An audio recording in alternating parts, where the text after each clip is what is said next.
gracias. Buenas tardes a todas y a todos. Hoy de nuevo estamos en este diálogo desde las ventanas en las periferias. Primero, Cari, danos algunas pistas para cómo vamos a manejarnos con las preguntas y demás en este diálogo. Bueno, hola nuevamente, porque creo que recién no se me escuchó. Estamos todavía conociendo un poco cómo es esto del vivo. Bueno, les doy la bienvenida a todos y a todas y a todes. Contarles que al final, bueno, mientras tanto están escuchando el vivo, pueden ir haciendo preguntas o comentarios.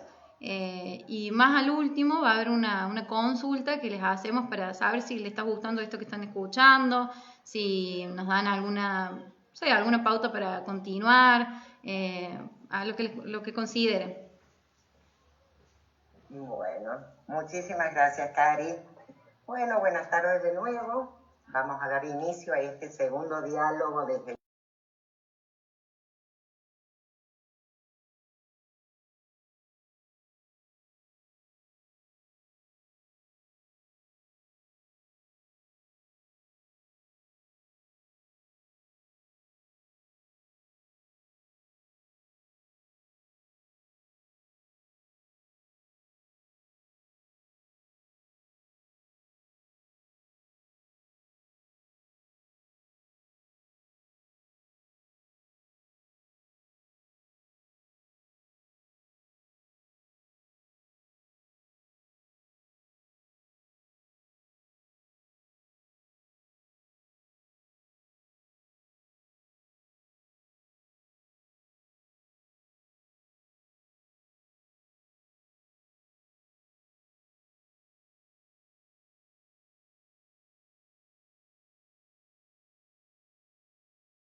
hoy no podemos desplegar su materialidad en el encuentro cotidiano que se produce en cada sala de nivel inicial.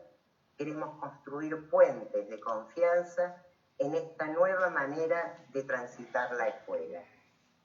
Y en esta coyuntura tan compleja que estamos viviendo de pandemia y aislamiento social obligatorio, queremos reiterar nuestra profunda preocupación por la aprobación de la ley jubilatoria de recorte, ajuste y precarización, que desde el gobierno de la provincia de Córdoba se nos ha impuesto. Como colectivo de educación inicial y junto a numerosas organizaciones sociales y ciudadanas de nuestra provincia, rechazamos este avasallamiento a los derechos de los y las trabajadoras.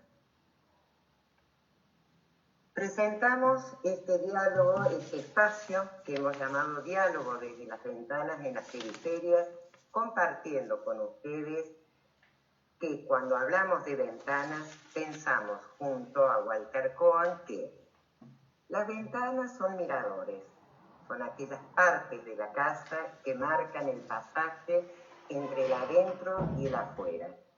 A través de las ventanas se puede ver el mundo desde adentro sin salir de la casa y se puede también ver el interior sin entrar a ella. Las ventanas pueden estar más o menos sucias, con o sin reja, claras u oscuras. Y cada una de estas tonalidades da espacio a un tipo especial de relación entre el adentro y el afuera, entre el interior y el exterior. La extranjeridad sería en cada uno de nosotros una ventana, una oportunidad para dejar de hacer lo que normalmente hacemos y liberar las fuerzas contenidas por las exigencias de la rutina y la normalidad. Walter Cohen, en Infancia, Política y Pensamiento. Esta es la invitación invitación que hacemos hoy, una invitación a abrir las ventanas para ponernos a pensar juntos. ¿Y por qué desde las periferias? Porque queremos debatir experiencias y saberes construidos desde la práctica en las salas, desde las instituciones y los barrios, desde esos lugares de los que suelen hablar los otros, que supuestamente saben más, porque son los que teorizan los especialistas. Nosotros queremos sostener espacios horizontales, participativos, en los que podamos encontrarnos como colegas y compañeros de camino, para compartir reflexiones acerca de la cotidianeidad del enseñar y el aprender, acerca del trabajo en cada territorio en articulación con las comunidades. Las periferias de la educación inicial son para nosotros esos márgenes donde siempre nos hemos encontrado para dialogar enriqueciéndonos mutuamente, aprendiendo colectivamente, pensando a la par, convencidas de que educar es un hecho político, ético y poético de profunda relevancia social. Hoy, presentar este diálogo, un ensamble de experiencias y de escrituras desde la educación popular, nos parece fundamental en tiempos en los que pareciera que se exacerban o quedan develadas algunas prácticas del sistema educativo que desvalorizan a los docentes al pedirles fundamentalmente acatamiento y obediencia. Creemos que esta experiencia viene a mostrarnos que las maestras sabemos y que podemos producir conocimiento recuperando la reflexión y la escritura pedagógica como parte inalienable de nuestro oficio. En este caso, desde un jardín de un barrio empobrecido de Córdoba, y que esto nos empodera, nos hace autónomas, más libres. Implica en sí misma un acto de desobediencia al mandato implícito y a veces explícito de un sistema educativo verticalista y autoritario que dice que el lugar de las docentes es la aplicación, el de hacer lo que dicen los que saben, y que esos que saben no somos nosotros. Visibiliza la dimensión política del trabajo docente, algo de lo que no se habla lo suficiente en este nivel del sistema educativo. También nos muestra, nos motiva a que todos podamos hacer escuela, animándonos a convertir nuestras escuelas en espacios de producción colectiva de saberes, para el desarrollo de prácticas que puedan ser transformadoras y emancipadoras. Hoy quienes van a desarrollar este diálogo son queridas compañeras que integran el colectivo de educación inicial. Liliana Simari, Liliana Latino, Carla Estracán y Florencia Bravo, junto a Mónica Fernández, actual directora de Educación Inicial de la Nación, que realizó el prólogo del libro que escriben las compañeras como parte de la experiencia que llevaron adelante. Bienvenidas, compañeros. Moni, te escuchamos. Antes de que empieces, Moni, yo quería volver a decir, porque a mí me estaban comentando que no se me había escuchado, de que pueden ir dejando preguntas y comentarios en el Facebook y que al último se va a hacer una breve consulta perdón, acerca de qué les pareció, bueno, este vivo como los anteriores y los que pueden seguir en camino, bueno, así nos ayuda. Bueno, ahora sí te doy la palabra, Moni, perdón por interrumpir. No, por favor, gracias. Bueno, una vez más una fiesta encontrarme con las amigas, compañeras de Córdoba, el colectivo tan querido y sentido, que tanta energía y tanta fundamentación me da en estos días, ¿no? Tantas conversaciones que van y vienen y van ayudando a pensar un poco la educación inicial ahora en un tramo un poquito más largo, que son las fronteras inmensas de nuestra Argentina.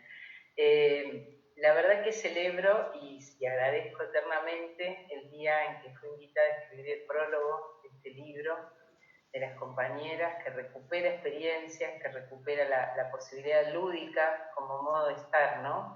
Como modo de habitar los jardines, y también que muestra la posibilidad de construir saberes desde el docente, ¿no? Desde el que está ahí, desde el que a modo de artesano va construyendo el día a día, va tejiendo hilos, y eso que es parte de las largas charlas que por suerte la vida nos viene regalando, es una de las cuestiones que yo más valoro de habernos encontrado con las compañías del colectivo. Es decir, esa capacidad de mirar críticamente el contexto en el que está inmersa la práctica de educación de los más chicos, mirar críticamente las prácticas nuestras y asumir la responsabilidad de construir con ellas conocimiento. Yo creo que ya lo dije, así como Josefina, el personaje elegido del cuento, del libro que las chicas seleccionaron, abre con las llaves posibilidades diferentes. Yo creo que la generosidad de haber puesto a disposición de otras compañeras, ¿no? Alejada de esto de no lo comparto, ahí no, que me va a copiar, ahí qué va a pasar, acá hay un gesto generoso, un gesto de apertura, de abrir ventanas, abrir puertas, parir, pensar los rincones, pero también pensar los saberes, y ahí poner en juego dudas, inquietudes, seguramente infinidad de preocupaciones que habrán surgido a lo largo del armado de esa experiencia, cuando nosotros venimos diciendo desde hace años que la educación inicial, que el juego es importante, que está presente, que los niños, y hoy vemos como todo esto, ¿no? En tiempos de pandemia, yo pensaba en esta experiencia, en este tiempo, ¿no? Cómo dialoga. Bueno, dialoga diciéndonos que hay otras maneras de producir conocimiento y también hay otras maneras de pensar las prácticas. Y yo creo que es un muy buen inicio para abrir la puerta a pensar las nuevas experiencias y prácticas a las que nos vemos de alguna manera convocadas por la pandemia y por un pequeño nichito que no conocemos. Me parece que hay algo del gesto amoroso que el libro trae como experiencia, que no deja en el camino ninguno de los esfuerzos que implica la práctica de la enseñanza a los más chicos, pero tampoco el profundo trabajo intelectual de ir haciendo de eso saber tejido, amasado con los otros. Y además yo creo que hay que celebrar en tiempos donde la histeria individualista y cierta animalidad que parece que se nos impone en la pelea por la vida, celebrar lo colectivo de ese trabajo, celebrar la generosidad de quienes estuvieron en las salas y la generosidad de Lili de prestar una oreja que ayude a enhebrar todo lo que iba pasando por ahí, ¿no? Me parece que la verdad es que si hay algo que este colectivo y esta experiencia en particular muestra, es que esto es posible, que esto no es una utopía, que hay posibilidades, que hay un mundo que se le puede mostrar a los chicos, que es un mundo generoso, porque los adultos son primero generosos, no porque les pedimos a ellos que lo sean y nosotros seguimos atrás de nuestras miserables mezquindades, ¿no? Me parece que ahí hay algo para celebrar y para ponderar de ese esfuerzo de escritura, porque siempre la escritura es un esfuerzo, porque es pelear con los propios fantasmas de cómo lo digo y cómo se dice mejor, pero también porque muchas veces nosotros creemos que eso que hacemos a diario no está a la altura, ¿no? O sea, recién lo decía y lo hablamos miles de veces. ¿Y cómo no está a la altura? ¿Qué posibilidades habría de que nada de lo que hoy estamos discutiendo en términos pedagógicos suceda si del otro lado no hubiéramos tenido infinidad de horas de maestras, maestros, maestres, compañeros, profesores, profesoras, trabajando con niñas, niños, adolescentes, con infancias más bien tratadas y con muchas maltratadas por la vida, ¿no? Ayer pensaba en un recorrido rápido por un libro de Paulo Freire, a quien invocan en esta convocatoria a pensar y escribir, en un texto que es poco leído en nuestro país, porque es un texto que no tiene traducción, pero que se llama Partir da Infancia. Y ahí Freire, en un diálogo con Sergio Guimaraes, cuenta generosamente cómo es para él pensar la infancia y pensar la vida de los adultos. Y él dice que partir de la infancia, para pensar la infancia es pensar la escolaridad, y pensar la infancia y pensar la escolaridad no se puede hacer si no se piensa en lo previo. Él dice, mi previo, mi lugar en el mundo para empezar a transitar la vida de lo que es el mundo escolar, comenzó abajo del árbol en la casa Amarela, en Recife, donde mi mamá me decía que elija palabras que a mí me gustaban o me resonaran, y a partir de ahí él aprendió a leer y escribir. Freire dice, esas marcas, esas huellas son las que a mí me volvieron a convocar cuando vi a los adultos sin leer y escribir. Es decir, el método de Freire es el método que su mamá usó con él abajo de un árbol en la casa de la calle Amarela. Yo quisiera despedirme de este encuentro generoso diciendo que ese sería el gesto que hace y que deja este libro. Deja una experiencia, deja unas palabras, deja la convocatoria a las maestras jóvenes a las que van llegando a sentir que se puede, que ahí hay una marca que deja este colectivo, compañeras que han escrito, que en ese jardín de Malvinas empezó a tejerse una manera de pensar distinto la educación inicial, que quizás intente, ojalá, producir la revolución, pero la revolución que nosotros queremos, que es la revolución desde abajo, la revolución genuina, la del día a día, la que mira a los ojos a los pibes y a los grandes, la que nos mira al corazón y la que también le pone de alguna manera la magia, porque acá las chicas tienen una exquisitez. Escuchar a Lili contar el cuento de Josefina es bellísimo, pero leerlo también. Es decir, siempre saben agarrar la palabra rigurosa del trabajo, anudada con la imaginación, con la magia y con el amor. Me parece que este bicho nos va a ganar siempre y cuando no tengamos nada de eso, y ustedes seguramente con muchos de estos encuentros van a seguir llenando las mochilas de amor, palabras bellas, imaginación, menos literalidad y más metáfora, como dice la Chiqui, pero también con la generosidad de compartir lo que aprendieron a hacer en tantos años. Así que yo quizás en un ratito me tenga que ir por las mezquindades del trabajo de estos días, pero gracias por este rato y por ese libro. Gracias por ese libro.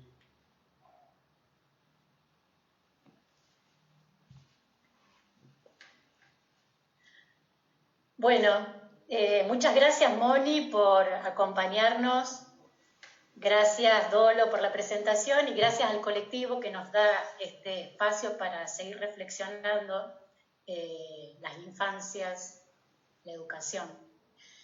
Un poco para contar estas experiencias que vamos a compartir, me parecía muy importante conocer el contexto en el que esta experiencia se da. Yo soy Liliana Gatino y me tocó estar como educadora desde el año fines del 2004 hasta septiembre del 2017, cuando me jubilé como educadora de esta escuela donde se llevó adelante esta experiencia en el cargo de directora del nivel inicial. Y esta experiencia se da en la escuela Héctor Valdivielso de la localidad de Malvinas Argentinas, que está en el departamento Colón de la provincia de Córdoba, cerquita de la ciudad. Y esta escuela empieza a funcionar, se crea en el 2001, en una época donde en el país había una fuerte crisis cargada de desocupación, marginación, exclusión, y este barrio lo vivía intensamente. La congregación de los hermanos lasallanos, más allá de esta situación crítica, apuesta a abrir una escuela en este barrio, que era uno de los más pobres de Córdoba en ese momento, pero lo hace porque en ese barrio no había escuela y los chicos tenían que cruzar la ruta 19 para llegar a una escuela con el peligro que eso significaba, pero además con la clara intención de que esta escuela sea una escuela con un proyecto de educación popular, pero dentro del sistema educativo formal. Para eso convocan a un grupo de educadores y estos educadores empiezan a juntarse con el hermoso desafío de pensar la escuela que soñaban, cuál era la escuela que querían y además la escuela que no querían repetir, esa escuela que marginaba, excluía y por el contrario una escuela que dialogara con el barrio, una escuela abierta al barrio. Este grupo de educadores, inspirados en la pedagogía de Paulo Freire, empiezan a recrear, a rehacer, a repensar esta escuela y es así que se conforman como una comunidad educativa con una mística propia. Una mística caracterizada por una fuerte pasión por lo humano, por la fe en su capacidad de ser más, por la esperanza y la confianza en el hombre y en sus potencialidades. Esto dice Patricio Bolton en su libro Educación y Vulnerabilidad, referido a la experiencia de Malvinas. Siempre la mística precede al proyecto. Y así fueron construyendo participativamente un proyecto de educación popular, político, pedagógico y pastoral. Y acá quiero remarcar la palabra política porque este proyecto siempre tuvo la clara intención y la opción de construir justicia social, que prometiera una mejor vida para todos. Y eso es claramente una opción política. Por otro lado, con un horizonte educativo, un horizonte común, que es considerar a la educación como una herramienta de conocimiento que nos permitiera ver, leer y criticar esa realidad para presentar otra realidad posible, una realidad con una vida más digna.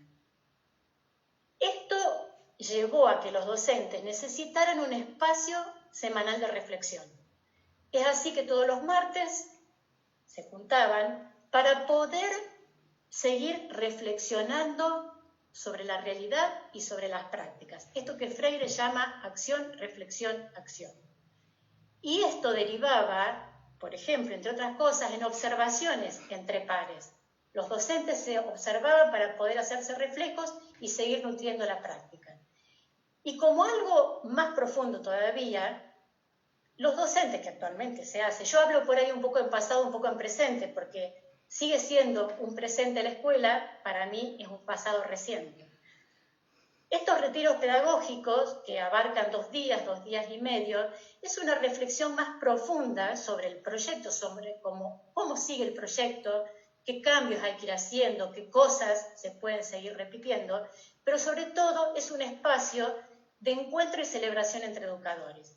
Y esto es necesario para seguir nutriendo esa mística que es la que lleva adelante, la que hace empujar el proyecto. El desafío de pensar una escuela diferente, una escuela desobediente de los sinsentidos del sistema, obligó a estos educadores iniciales a pensar los nuevos sentidos de este proyecto, ¿no? O a revisar los sentidos. Y empezaron a preguntarse, ¿qué conocer? ¿Para qué conocer? ¿Cómo conocer? Pero sobre todo, ¿a favor de qué y de quiénes conocer? Y en contra de qué y de quiénes. Esto hizo que este aprendizaje significativo que pretendían lo llevara a dialogar con el barrio, lo llevara a conocer el contexto y la realidad en la que estaba inserto el barrio. Para eso se usó siempre y se sigue usando una herramienta muy potente que es el complejo temático. ¿Qué es el complejo temático? El complejo temático es una herramienta que permite conocer las voces y considerarlas del barrio, de los chicos, de las familias, de los adultos. ¿Para qué? porque es lo que va a dar sentido a los proyectos, a los dispositivos, a las propuestas educativas que van a generarse en la escuela. ¿Cómo se construye este complejo temático? Para iniciar la construcción del complejo,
bien, entonces continúo. Para iniciar la construcción de este complejo temático, los docentes 2 veces al año, en diciembre y en febrero, visitamos las familias, las casas de las familias, de los chicos de la escuela y de otros que no van a la escuela. Entonces, de a 2 o de a 3, salimos caminando por las calles del barrio, pero ya con una actitud de salir a mirar y escuchar, pero sin juzgar. Y mientras vamos caminando, vamos viendo qué nos dicen las calles, la gente que nos cruzamos, qué dice el paisaje, qué dice la casa de cada uno de los chicos. Cada vez que llegamos, las familias nos esperan con mucho gusto, se sienten honradas de que vayamos a su casa, nos esperan con el mate, y la idea es entablar un diálogo. Puede ser un diálogo direccionado al tipo encuesta o un diálogo más libre, preguntando.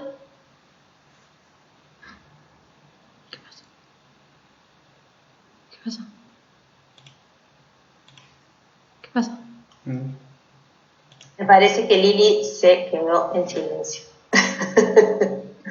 Ahí está, volvió.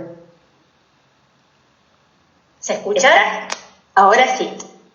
¿Y no se escuchó antes? Sí, Lili, la última partecita solamente, cuando ya estabas contando que salíamos del barrio, que estábamos... Bien, bien. Decía que las familias nos esperan para poder dialogar y que este diálogo puede ser direccionado o puede ser un diálogo libre, preguntando cómo fue el verano en el barrio, qué hicieron, qué cosas les preocuparon, qué acontecimientos importantes sucedieron. Y en esa charla nosotros vamos viendo y escuchando lo que dicen, lo que no dicen, y vamos anotando en hojas frases que para nosotros son significativas, frases que se escuchan, frases que tienen una intención muy fuerte. ¿Y qué hacemos con esas frases? Después de 2 o 3 días de recorrer el barrio, volvemos todos los educadores a la escuela y repartimos esas frases en el Zoom como una alfombra, y primero individualmente empezamos a recorrer esos caminitos entre las hojas y a leer las frases, tratando de ver qué dicen las familias cuando dicen esas frases, tratando de entablar un diálogo con el barrio. Y luego de esa lectura personal se hace una lectura colectiva donde también se reflexionan sobre todas las frases y donde se empiezan a agrupar las frases por temas. Por eso se llama complejo temático. Hay distintos temas con distintas frases y entre todos decidimos cuáles van a ser de todas las frases más significativas y más potentes de ese año, que tienen que ver más con la realidad, para poder agruparlas y ponerles un título. Ahí, Cari, por favor, si podés poner las imágenes de algún complejo. Esos títulos han ido variando a lo largo de los años. Por ejemplo, el que se va a mostrar ahora en pantalla puede ser el Educar es cuidar la vida. Y en ese complejo temático, claramente, las frases están agrupadas a favor de qué y de quiénes, en contra de qué y de quiénes. Y el otro complejo temático, que en algún momento va a aparecer en pantalla, es el que estábamos trabajando al momento de la escritura, de vivir esta experiencia de la escritura del libro, que se llama, el título es Juntos en el camino, andar es nuestro derecho. Esos complejos temáticos que se arman participativamente, consensuadamente, son los mapas que nos orientan, nuestros horizontes, nuestras guías, que nos van a servir para pensar en los proyectos de todo el año, en todas las salas y en todos los grados. Todo el centro educativo camina con esa guía, con ese horizonte. En ese complejo temático se lee la intencionalidad de las frases dichas por los vecinos, por los chicos, por las familias. ¿Qué problematizaciones suscita a la escuela y a los educadores esas frases? ¿Qué prácticas educativas vamos a poder plantear para ir transformando la lectura de esa realidad? ¿Y qué aportes teóricos van a ampliar esa mirada y esas reflexiones? Este recorrido que yo rápidamente les conté, ahora Florencia, que en su momento estaba en sala de 3 años, en el 2015, les va a contar el proyecto claramente para que ustedes puedan ir relacionando con ese trabajo previo del complejo temático. Florencia, te paso el micrófono. Bueno, muchas gracias Lili, gracias a todas y a todos por el espacio. Y en este permitirnos pensar en nuestras prácticas, buscar sentidos, abrimos las ventanas y las puertas de nuestra sala a la reflexión y el diálogo. Y llegando a realizar una secuencia destinada a los chicos y chicas de sala de 3 en Malvinas, que fue inspirada en la propuesta de Patricia Sarle, Casas, Cuevas y Nidos, pero adaptada y contextualizada a nuestro complejo temático, del que hablaba Lili recién, que refleja la realidad de Malvinas y todas las voces que vamos escuchando y recolectando. Con respecto a esta secuencia, me gustaría contarle algunas de las intenciones que me gustaría poner en diálogo en estas ventanas. Con respecto a las intenciones, una de las intenciones fue que los chicos y chicas puedan recuperar su hábitat como derecho y compararla con las otras. Valorar y revalorar los trabajos que identifican en la comunidad de Malvinas, como es la albañilería. Poner en la sala el juego como centralidad, concibiendo al juego como un pilar del nivel inicial y un derecho de alto valor cultural. Con respecto a esto, al juego como derecho y como centralidad en las prácticas de enseñanza, desde un principio esta secuencia fue pensada desde un rol docente más activo e involucrado en el juego. Un docente que juega y enseña a jugar. Un docente que aprende a enseñar jugando. En el desarrollo de la misma, comenzó con una actividad de recolección de conocimientos previos, que fue jugar a hacer casas para meternos adentro. Se le ofrecieron diferentes materiales a los chicos y a las chicas, y mientras íbamos jugando, íbamos conversando de cómo son las casas, qué partes tienen las casas, cómo eran sus casas, qué tenían, poniendo en valor todo lo que ellos tienen.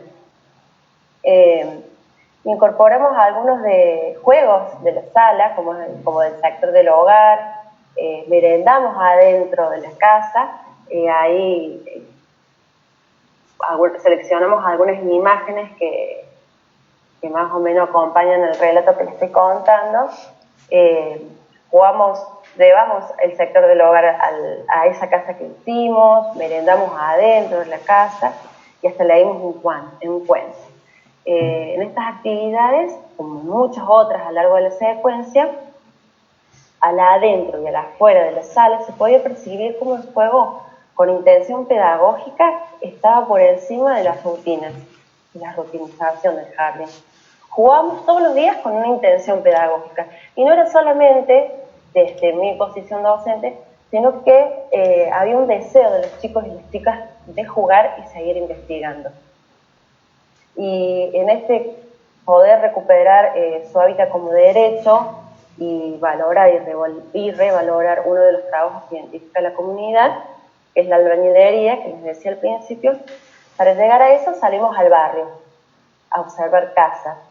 Registramos, tuvimos la visita de un albañil, de un papá que era albañil, que nos brindó sus saberes, nos mostró qué herramientas se utilizaban para hacer las casas, y los chicos y las chicas manifestaban que su casa estaba en construcción, y que sabían porque sus papás trabajaban de eso, porque algunas mamás también compartían esa tarea en la casa de ayudarle al papá a revocar.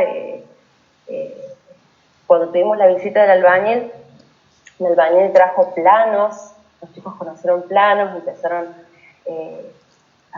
a ver los ladrillos, hacían preguntas, cómo se construye una casa, de abajo para arriba, de arriba para abajo. Iban apareciendo algunos conceptos nuevos con respecto a la importancia, por ejemplo, de que una casa tenga un techo. ¿Qué pasa si una casa no tiene un techo? Nos mojamos, señor. Y bueno, así fuimos avanzando.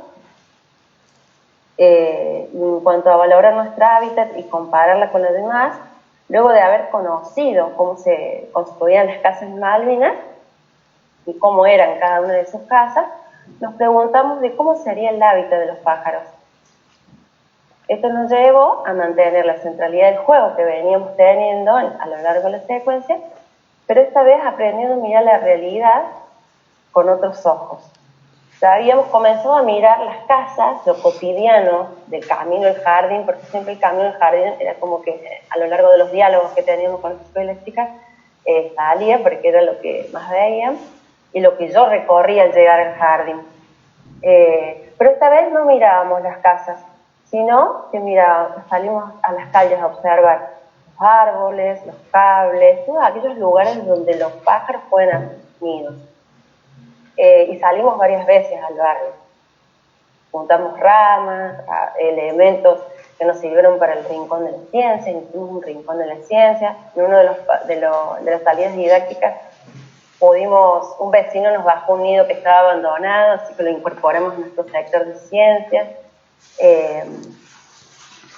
Y también pudimos comparar los nidos que había en Malvinas con los nidos que había en Villa Gualcalde, que lo hicimos a través de una salida didáctica. Villa Gualcalde es un lugar que está más retirado de la ciudad de Córdoba, donde hay mucha vegetación y donde hay muchos nidos de loras sobre todo. Y esa fue una experiencia compartida con la familia. La familia tuvo mucho protagonismo y siempre fue invitada a compartir experiencias en la sala. En esa salida, a comparar los nidos de Malvinas con los de Villa Gualcalde, realizamos búsqueda de huevo, hicimos nidos, construcción de nidos con ramitas y cosas y hojas, todo lo que íbamos recolectando. Hicimos un fogón, una experiencia muy, muy rica y también en donde los chicos y las chicas iban dando cuenta de lo que iban aprendiendo. Y la secuencia tuvo un cierre, también con la invitación a la familia. Fue un cierre en donde participó la sala de 3 del turno mañana y la sala de 3 del turno tarde con toda su familia. Hicimos un taller de juegos en donde las familias hicieron nidos, hicieron pájaros con los chicos y las chicas le iban contando lo que habían aprendido. Y se culminó esa jornada con la apertura de una feria, una exposición en donde iban recorrido que habíamos hecho a lo largo de la secuencia. Y bueno, luego de llevar a cabo la secuencia, llegó un momento de la escritura, de la reflexión, de la evaluación, que uno hace como docente. Y en ese recorrido, bueno, tuvo la invitación a escribir, y bueno, fue un desafío para mí, fue un desafío para todos, pero que dejó una hermosa escritura colectiva, que fue el libro, donde, bueno, esta experiencia de las casas y nido está más desarrollada, sino que no me quiero extender. Pero bueno, en esta ocasión quería invitarlos a todos los que hacemos el nivel, animarnos a escribir. Algo nos decía Moni recién. Nosotros y nosotras somos productoras de conocimiento.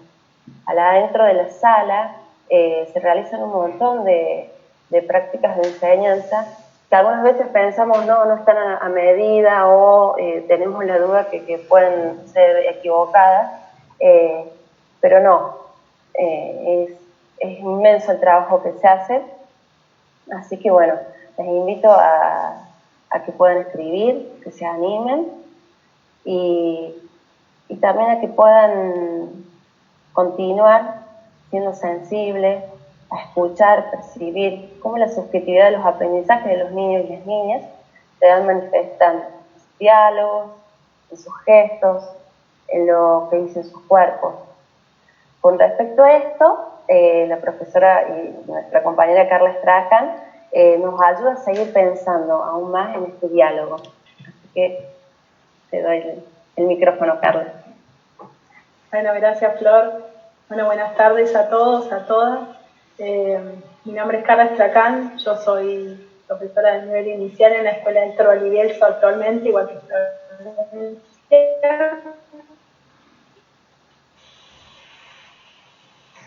Y quiero convidar, vemos que no son instrumentos acabados o duros, sino flexibles y que se van reelaborando mientras juegan dialécticamente en la práctica.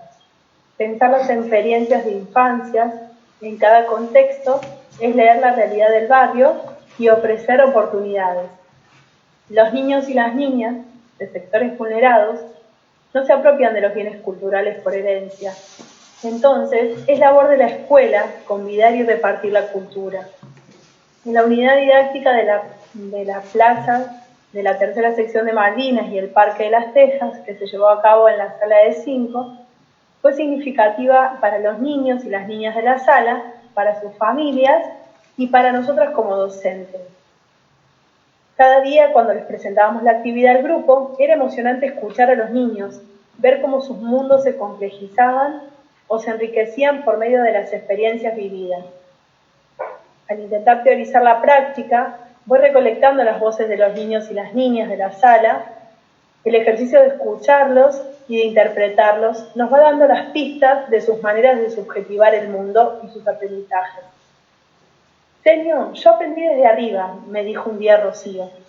Su respuesta me dejó impactada, ya que en mi lógica el verdadero aprendizaje se realiza desde abajo, y desde abajo de un camino a seguir, desde los saberes previos hasta llegar al camino que diseñamos en la planificación. Pero ella insistía, señor, yo aprendí desde abajo, desde arriba, y yo creía que era desde abajo. Entonces, cuando empecé a pensar, ella nos estaba diciendo que había podido mirar desde otros lugares y con otras perspectivas los escenarios que formaban parte de su mundo conocido, de su entorno cercano. Era desde el pie, pero desde arriba. Registrar e interpretar cada una de las voces de los niños y las niñas que fueron diciendo mientras trabajábamos y aprendían fue enriquecedor para la propuesta de la plaza y sumamente significativo para ellos. Cuando comenzamos la escritura de las narrativas pedagógicas, fuimos a entrevistar a los niños y las niñas que habían realizado la experiencia de la plaza. Ellos estaban en 2º grado y, para sorpresa de nosotras, cada uno recordó preguntas, situaciones y experiencias vividas durante la experiencia de la plaza en la sala de 5. Dijo Emiliano, ¿te acordás, señor, la estatua que estaba construida del material de las copas de fútbol? Él recordaba no solo la experiencia, sino que volvió a nombrar las mismas palabras que aquel día en la sala de 5. Tengo la certeza de que al alojar las infancias en cuencos de gestos y cuidados, se traducen posturas pedagógicas no neutrales. No nos da lo mismo ofrecer diseños de los que no fuimos parte que ser parte de planificaciones con sentido para nuestros contextos y sus infancias. Tomamos como guía los diseños curriculares, pero los resignificamos para que estas voces sean escuchadas y tenidas en cuenta a la hora de diseñar propuestas pedagógicas. Para Humberto Maturana, todo sistema social se funda en el amor que une a sus miembros, y el amor es la apertura de un espacio de existencia para el otro como ser humano junto a uno. Los gestos de amor que nos brindamos en el acto pedagógico tienen una valoración de existencia mutua. Nosotros podemos ser maestros y ellos ser estudiantes. Nosotros podemos ser junto a ellos, los niños y las niñas, ya que juntos nos habilitamos para conocer el mundo. Que los niños y las niñas puedan nombrar sus mundos, nombrar sus recorridos de aprendizaje, nos dan las pistas para atender las infancias en experiencias de alto contenido curricular, que inauguran escenarios de juegos y aprendizaje como una danza que se va ensamblando. Como cierre del proyecto, invitamos a las familias a un recorrido a modo de museo, en el cual cada niño y cada niña le contaba lo que había aprendido, lo que habían investigado y las anécdotas que habían ocurrido en ese grupo. Este encuentro hizo que los niños y las niñas, junto a sus familias, se reencontraran desde los saberes vividos, desde las experiencias. Las voces de las familias nos decían: Señor, no sabíamos que habían aprendido tanto. Los barrios populares se transforman cuando las experiencias que compartimos demuestran nuevos mundos, nuevos modos de vincularnos, nuevos aprendizajes, nuevos mundos posibles, nuevos gestos que hacen de las experiencias de infancia la posibilidad de enseñar y aprender en amorosidad. Y de eso nos va a convidar nuestra querida Lili. Muchas gracias. Gracias, Carla. Bueno, buenas tardes a todos. Mi nombre es Liliana Simari y creo que es una buena ocasión para traer de nuevo a Paulo Freire a este diálogo, porque con él y desde él nosotras imaginamos y pensamos muchas de las experiencias y las reflexiones que compartimos con ustedes hoy. Y Freire sostuvo enfáticamente, y esto tiene que ver con lo que decías, Carla, que a través de la educación es posible crear un mundo en el que sea menos difícil amar. Bonito, ¿no? Un amor político, pensaba Freire, capaz de construir mayor igualdad, en medio de un sistema capitalista que mientras avanza, sembrando lógicas de vida en las que se hace cada vez más imposible amar de verdad, también destruye y devasta, ¿no? Inspiradas en algunas de las ideas de Freire, sin repetirlas como loros, porque justamente la posición freiriana tiene que ver con eso, con reinventar, con recrear, volvimos a pensar nuestras prácticas en diálogo con los niños, con las niñas, con las familias, con la comunidad, con el barrio. Y ese diálogo lo entendimos como parte de nuestro oficio docente.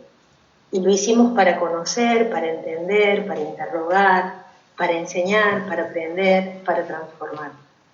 Creyendo profundamente en el otro y en la otra. Tal vez esa sea una de las prácticas más revolucionarias de este tiempo. La confianza en el otro y en la otra. Una práctica atrevida en tiempos donde el individualismo exacerbado, la desconfianza del otro, el egoísmo, la demonización de la diferencia van tratando de dejar su marca y su sello en nosotros, en nosotras. El desafío que nos propusimos en esta propuesta, que fuimos relatando brevemente, ustedes podrán por ahí compartirla, después leerla si quieren, fue hacer de la nuestra una práctica comunitaria de confianza en el otro, en la otra y en nosotras mismas. Una práctica de encuentro, de diálogo, de preguntas permanentes, una práctica errante por dos cuestiones, porque valoramos profundamente los errores que cometimos, que fueron muchos, también los aciertos, y valoramos profundamente el andar permanente sin aferrarnos nunca a una certeza definitiva. Al fin y al cabo, definida de esta forma, lo que nosotros entendimos por práctica fue una práctica política. La igualdad de la que partimos porque fue punto de partida la igualdad, y acá es interesante hacer como una llamadita, ¿no?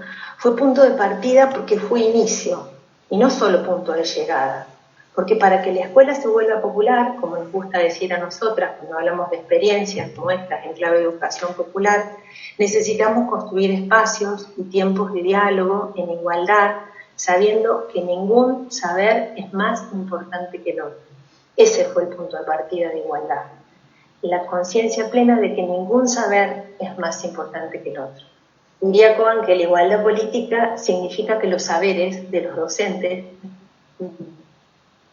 de los estudiantes, no se jerarquizan por su posición. Saberes pueden tener valor o sentido epistemológico o estético distinto, pero eso no tiene nada que ver con quiénes son sus portadores. O sea, ciertos saberes no tienen más legitimidad que otros para nosotras, según el lugar de poder que se ocupa en la relación pedagógica. Y de esta manera nosotras entendimos que es posible aprender mientras enseñamos y enseñar mientras aprendemos, porque la igualdad política de estos saberes se construye desde las diferencias, desde las disidencias. Lo que se opone a la igualdad, y eso lo aprendimos, es la desigualdad, no es la diferencia. La diferencia es siempre bienvenida en el diálogo y en la construcción pedagógica, pero la desigualdad no, porque la desigualdad es injusticia, es indignidad, es exclusión. Y por eso el trabajo de la escuela es político, porque es un trabajo que parte de la igualdad de la que hablaba recién, pero que intenta construir mayor igualdad en amorosidad y a través del encuentro. Diría Freire, retomando esta idea del amor que planteaba Carla, que a él le importaba el aspecto de la duración del amor. No porque pensar en el amor para siempre, eterno, sino porque la duración de la que hablaba Freire tenía que ver con que el amor inventa, miren qué bonito, una manera diferente de duración de la vida. La existencia de cada uno, decía Paulo Freire, de nosotros, en la prueba del amor, se enfrenta a una nueva temporalidad. Y cuanto más se ama, más se ama. Así decía Freire. Cuando emprendimos la escritura colectiva, imaginamos al menos 3 metáforas que operaron como pistas, que sostenían el pensar y el hacer y el escribir y el preguntar. Y estas metáforas fueron una, la de las cartógrafas, porque nos pensamos como los antiguos cartógrafos que mientras navegaban los mares en viajes interminables, mareados, desconcertados, maravillados, eran los mismos que dibujaban los mapas. No había iluminados que sin haber navegado nunca en ningún mar les dijeran cómo trazar esas rutas, esos mapas. Ellos navegaban, ellos dibujaban.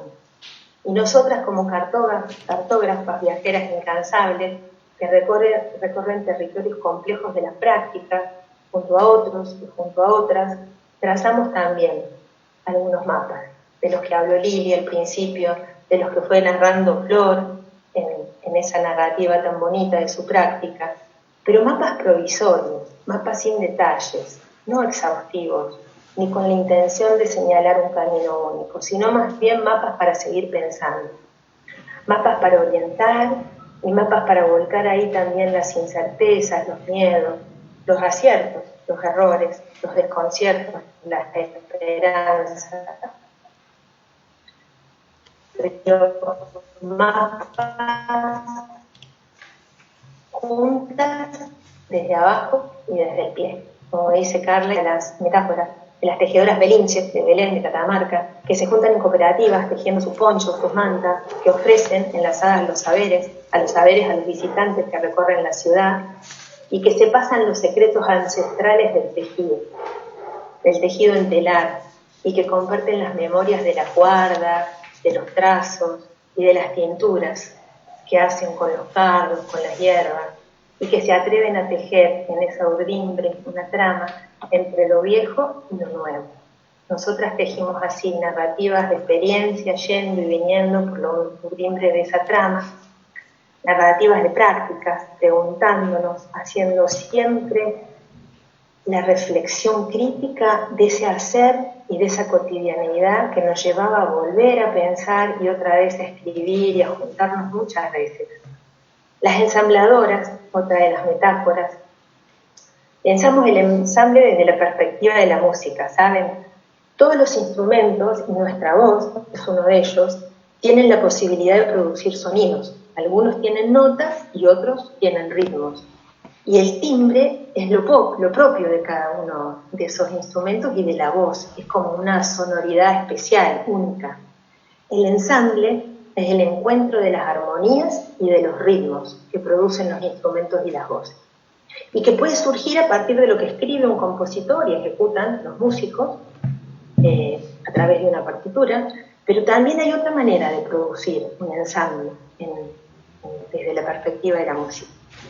Cuando sin partitura, los músicos, esto lo podemos ver en una sesión de jazz, que seguramente hemos disfrutado muchos de nosotros, donde cada músico con una conciencia plena de sus recursos armónicos, rítmicos y tímbricos, desde la experiencia colectiva y desde la trabajosa esencia de la creatividad, intervienen comunicándose para hacer una música nueva. Y a esto último, en esa jam session, se lo llama improvisación, que al contrario de lo que el sentido común por ahí nos dice, no es hacer cualquier cosa, de cualquier manera, en cualquier lugar, de cualquier forma, sino hacerla desde esa conciencia plena, desde esa experiencia. Nosotras, sabiéndonos inacabadas, en búsquedas permanentes, entendiendo que la pregunta es una forma de habitar la escuela y la vida, errantes, sin poder anticipar exactamente lo que sucederá a cada paso, improvisamos caminos ensamblándonos, desde la conciencia plena y desde la experiencia colectiva, desde el conocimiento y desde la incerteza, desde la trabajosa esencia de la creatividad, para que el espacio y el tiempo de la educación inicial que habitamos en Malvinas sea una posibilidad real de ampliación de derechos y de igualdad. Esas metáforas que les contamos, las tejedoras, las cartógrafas, las ensambladoras, nos ofrecieron un camino de acceso a nuevos sentidos. Y esas son para nosotras las pistas, porque nos ayudaron a comprender, a comprendernos y a hacernos comprender. Tal vez porque el orden estético de cada metáfora imprime una fuerza que cala hondo en lo cotidiano de la vida de cada una de nosotras y nos da la posibilidad de que pensar se convierta en un acto cada vez más poético y más político. Ahí adentro de cada una de esas metáforas están nuestros supuestos, los sentidos que le dimos y que le damos a la práctica. Lo que pensamos acerca de la educación inicial, de nuestro oficio como educadoras, de las infancias, del barrio, del territorio, de la comunidad, de la enseñanza, de los aprendizajes de la escuela. Ahí adentro de cada una de ellas se encuentran, tal vez en una de esas llaves de las que nos habló Mónica al principio y que dentro de muy poquito vamos a volver a hablar de nuevo. Muchas gracias. Marina, te doy la palabra. Bueno, hola, qué gusto estar acá. Realmente gracias, chicas, qué hermoso ha sido escucharlas nuevamente, porque yo he tenido la suerte de escucharlas en otras ocasiones. Y bueno, realmente una experiencia muy hermosa lo que ustedes nos cuentan. Yo ahí me quedaba pensando, bueno, ustedes desarrollan esta experiencia específicamente, como Lili Gatino explica al principio, en el jardín de Malvinas Argentinas, en Valdivielso, que forma parte de todo un centro educativo, que es el Centro Educativo Lasallano de Malvinas, que piensa la educación en clave de derechos y de educación popular. Ahí, bueno, lo que uno puede ver, conociendo toda la experiencia y la experiencia de ustedes, es donde la escuela es un espacio realmente de construcción de saberes, de prácticas de la enseñanza, donde los docentes y toda la comunidad tienen un protagonismo fundamental. Y entonces, teniendo en cuenta, bueno, la singularidad y la particularidad de esa experiencia, ¿ustedes creen que sería posible pensar una experiencia así o experiencias así en otras escuelas? La pregunta es si creen que es posible pensar en experiencias en otras escuelas de esta belleza y si tuvieran que darle alguna recomendación a alguien que escucha con avidez, que así como lo hago yo, lo debe estar haciendo muchas colegas, ¿qué nos podrían decir para pensar que cada una de nosotras en nuestros jardines pudiéramos también llevar adelante algo de estas experiencias? Es de ustedes también.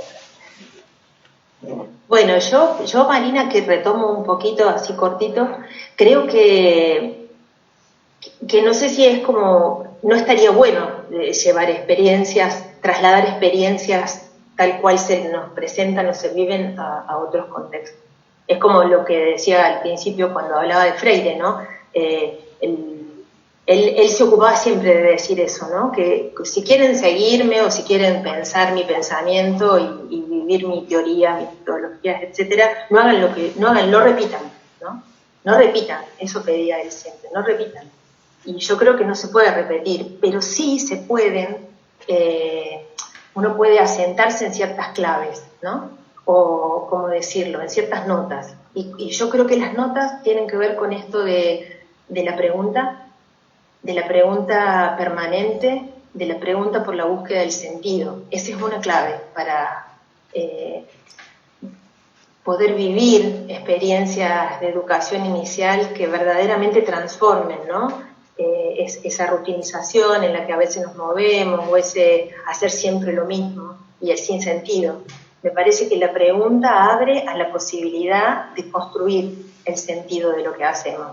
Entonces creo que esa es una clave, el tema de no abandonar nunca la pregunta, de insistir, y de insistir sabiendo que la pregunta propia tiene claves que pueden desarrollarse en la pregunta del otro. Y la pregunta del otro tiene claves que pueden abrir a nuevas preguntas. Entonces creo que ahí hay una llave, y otra que es la búsqueda de sentidos, ¿no? Y otra me parece que tiene que ver con perderle el miedo a la errancia.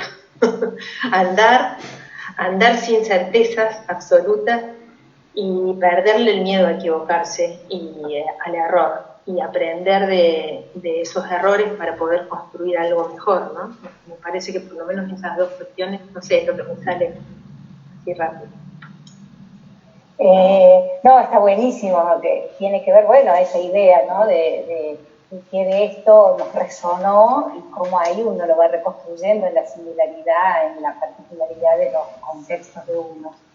Y otra cosa, a mí me parece que una de las cosas tan interesantes que ustedes hacen tiene que ver con un desafío muy grande que tenemos en el nivel inicial, y a mí me parece que en esas experiencias que ustedes desarrollan y bueno, que logran plasmar en ese libro tan hermoso, es que se puede ver cómo hay una articulación de la enseñanza con el juego, porque logran plantear como el eje de la práctica al juego, y ahí se articula con la enseñanza de variados contenidos. La pregunta es, creo que fue Carlita que en un momento habló del diseño curricular y algunas contextualizaciones que se hicieron en relación al diseño curricular. Pensando puntualmente en el diseño curricular de la provincia de Córdoba, ¿ustedes creen que el diseño que tenemos nosotras en Córdoba acompaña al diseño y al desarrollo de propuestas que nos permitan poner ese eje en el juego, articulando el juego con la enseñanza de contenidos, que creo que es nuestro gran desafío? Qué pregunta, Marina.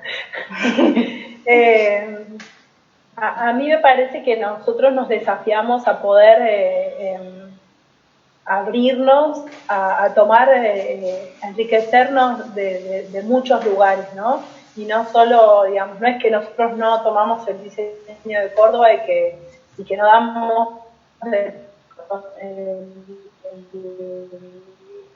la enseñanza en contenidos, nos ayuda a poder pensar esa enseñanza con sentido de la que decía Lili, y poder hacer la enseñanza en contexto, de lectura de realidades de los contextos, nos hacen a nosotros poder darle significado a qué infancias tenemos, queremos y soñamos. Para nosotros la compañía de Moni Fernández, de Ana Malajovic, en algunos de nuestros caminos como colegas, al juntarnos a ensamblar las escrituras, nos ha hecho nutrirnos desde muchos lugares para poder replantearnos qué nivel inicial queremos, cuál es la enseñanza que queremos para nuestras infancias y cuáles son las experiencias que queremos desatar. Nosotros cuando mirábamos el contexto de Malvinas, sentíamos la necesidad de poder realmente plantear experiencias con alto valor cultural y poder hacer de esas experiencias de infancia y juego un ensamble que fueran realmente significativos para los niños, pero también para nosotras como educadoras, porque repetir experiencias a nosotros nos hace buscarlo sin sentido.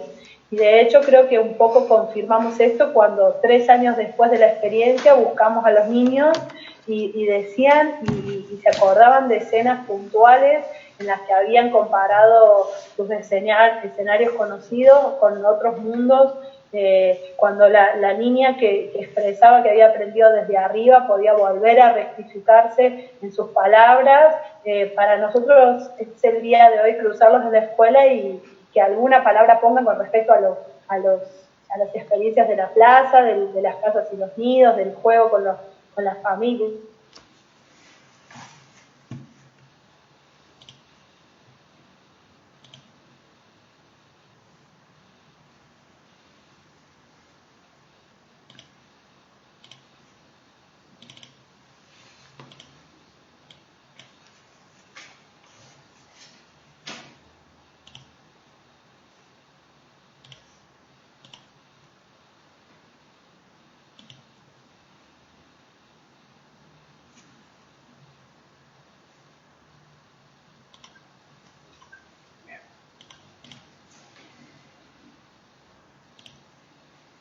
Ahí estamos volviendo porque se ha cortado, pero ya estamos volviendo.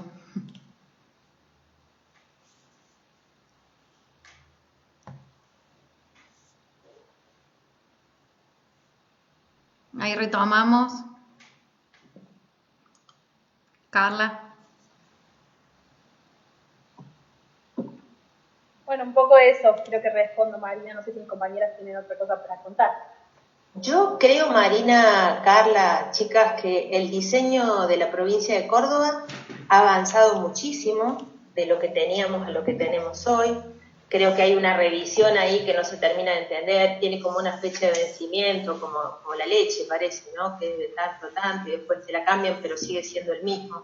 Ahí hay una cosita que no termino de entender, pero si bien creo que es un avance en un montón de cuestiones que antes no estaban y no pasaban, me parece que todavía tenemos una deuda importante respecto al juego. Esa pregunta que vos haces, Marina, es crucial, porque si bien nosotras estamos hablando de una errancia en un sentido metafórico y real también, es cierto que como cosa pública, la educación como política necesita tener orientaciones serias, sólidas y que nos ayuden a buscar caminos, a encontrar esos caminos. Entonces, tenemos un diseño donde el juego todavía no aparece como contenido, está diluido en varias áreas, como por ejemplo educación física y otras, y no tenemos orientaciones específicas que desarrollen el juego como contenido de alto valor cultural, como pasa con los diseños de provincia y ciudad de Buenos Aires, que si bien fueron cambiados en este último tiempo, seguramente volverán a ser rediseñados como bien estaban anteriormente, ¿no? Entonces eso, si nosotros queremos trabajar el juego como un derecho de la infancia y poner ahí un énfasis y recuperarlo y hacerlo una realidad de prácticas, necesitamos orientaciones realmente claras, que todavía en el diseño de Córdoba no están y que, bueno, por supuesto, es como también una invitación a la gente que está en esto a que pueda pensar y repensar otra vez esa área, ¿no? Ese aspecto, me parece. Sí, me parece re interesante porque en realidad podemos pensar que, bueno, en tanto el diseño curricular es la herramienta de la política educativa que expresa cuáles son las experiencias que queremos que vivan los niños, y además de expresarlas, es la herramienta que es el compromiso del Estado y de la política educativa para garantizarlas. Así que me parece que está bueno que las experiencias, que lo que pasa en la práctica empuje a que ese diseño curricular sea revisado y nos permita con más facilidad ser acompañados en estas propuestas. Nosotros estamos en contacto con el Facebook, nos dicen que no hay preguntas, no, esta vez no hay preguntas, así que bueno, vamos a cerrar. Pero hay muchos lindos halagos, a mí me están comunicando que hay cosas muy lindas que están diciendo todos y todas, entonces bueno, nos quedamos con eso. Entonces nos quedamos con los halagos y el libro cierra el último capítulo con un cuento que se llama La llave de Josefina. Por eso Moni empezó hablando de la llave de Josefina, Lili la retomó, creo que todo el tiempo hemos estado hablando. Y bueno, y nosotros acá tenemos la bella voz de Luciana Musacchio, que nos va a contar la llave de Josefina. A vos, Lu. Bueno, gracias compas, gracias Mari. ¿Se me escucha? ¿Sí? Bien. Bueno, ustedes saben que hay gente que no tiene paciencia para escuchar historias. Pero bueno, acá se cuenta la historia de Josefina, que un día iba caminando y se encontró con una llave cualquiera, una llave sin dueño. La levantó y siguió caminando. Y 6 pasos más allá vio un árbol. Y con la llave abrió la puerta del árbol y entró. Y vio cómo la savia subía por las ramas. Y con la savia subió. Y encontró una hoja y una flor. Y se asomó a la orilla de un pétalo y vio venir a una abeja. Y la vio aterrizar. Y con la llave abrió la puerta de la abeja y entró.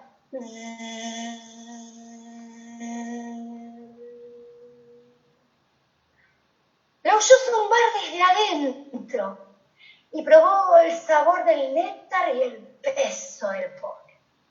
Y voló hacia un panal. Y con la llave abrió la puerta del panal y entró. Y abrió la puerta de la gota de miel y entró. Y ¡ploj! Goteó sobre la zapatilla del hombre que estaba juntando la miel. Y bueno, hay gente que en este momento ya se aburrió y prende la tele. Pero la historia cuenta que Josefina con la llave abrió la puerta del hombre y entró. Y sintió fuerte que quema el sol y cómo se cansa la cintura y el sabor del agua fresca.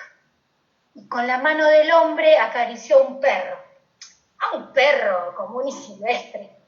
Y con la llave abrió la puerta del perro. Y entró y le ladró a las gallinas, al gato y al cartero.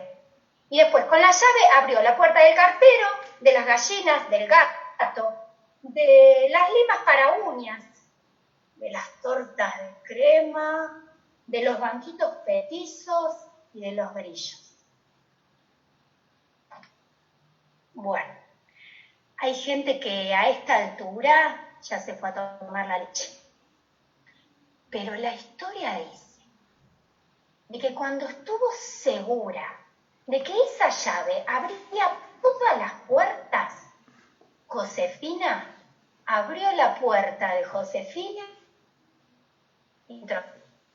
Y se sentó en el banquito petizo y encima para uñas se puso a hacer una llave distinta a la primera, pero igual. Y se quedó sentada en ese banquito petizo pensando, ¿a quién elegir?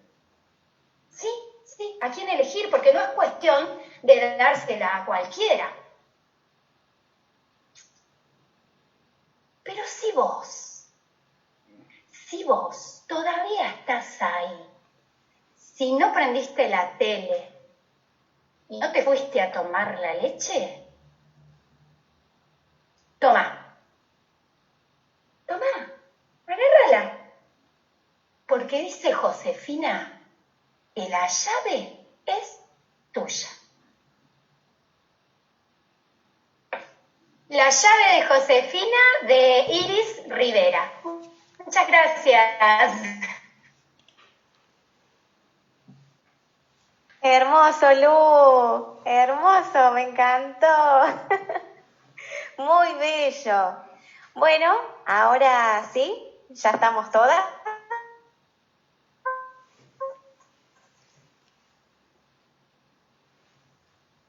Estamos teniendo algunos problemas con Wi-Fi, pero se te escucha acá. Ahora damos